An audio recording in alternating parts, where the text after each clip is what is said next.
All right, time to finish off the season strong. It has been an up and down season for sure, but we've got our rival, the Pittsburgh Steelers, with a playoff spot for the Steelers on the line here.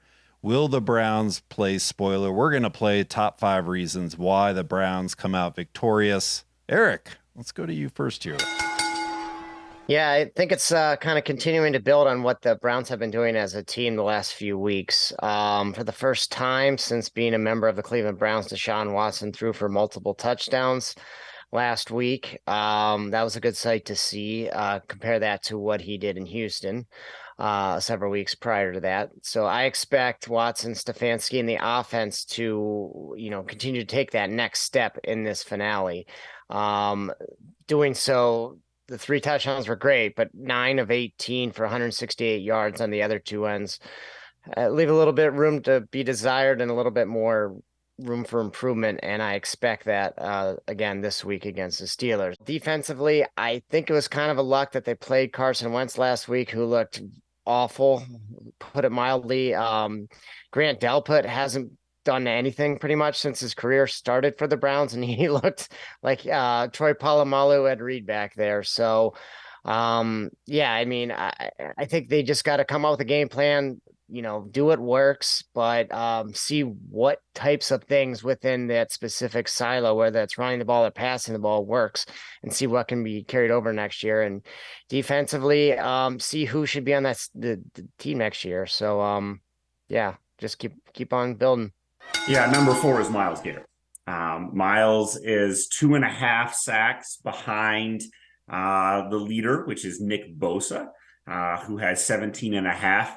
And he has said he wants that title, and he gets to play a team that features a quarterback that likes to hold on to the ball, as most rookies do, right? It is a big adjustment going from college to the pros, and this is one of the things that takes a while.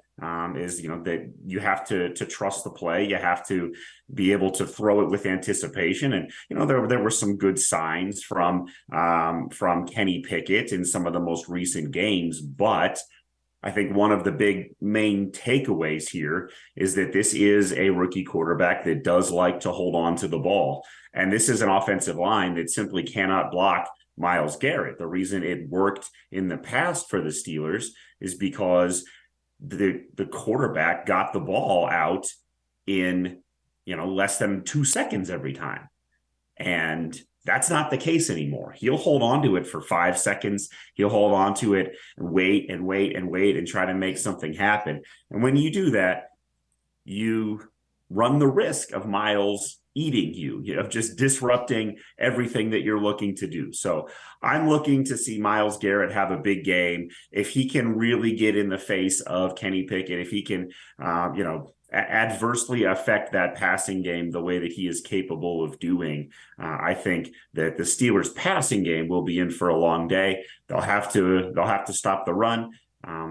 Najee Harris had his best game as a pro in the most recent game, the most recent win over Baltimore. So, will be interesting to see if he's able to pick up from there. But if the Browns can force the Steelers to pass, I like Miles Garrett's chances against that offensive line with that quarterback. Wouldn't be a top five without Miles Garrett. Eric, number three.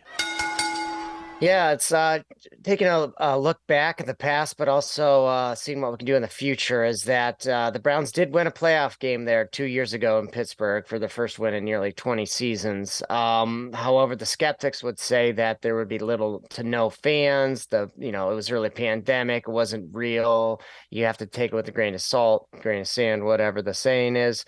So are you the So, skeptic? yes. So I mean, I guess the Browns need to prove that that was no fluke, and then they can beat the Steelers in whatever they call the stadium now, no longer Heinz Field, with a capacity crowd. So I think they have, that chip is right back on their shoulders. They have a rookie quarterback, as Drew said. He has small hands. I don't think he's very good. So, I mean, they got to do their part. Now looking forward, you got job security. You got to show that, you're part of this team. You have the team's back.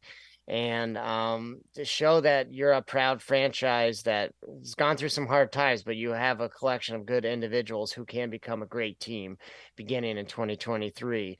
I like to think that there's some type of fire in the locker room. I don't think there's going to be a big change for Stefanski the way that Ryan Day did all season to this last game where he was fired up on the sidelines. That'd be nice to see for Stefanski, but if we could see a little bit more, that'd be great. But if not, as long as it's shown in the locker room, that's all I really care about.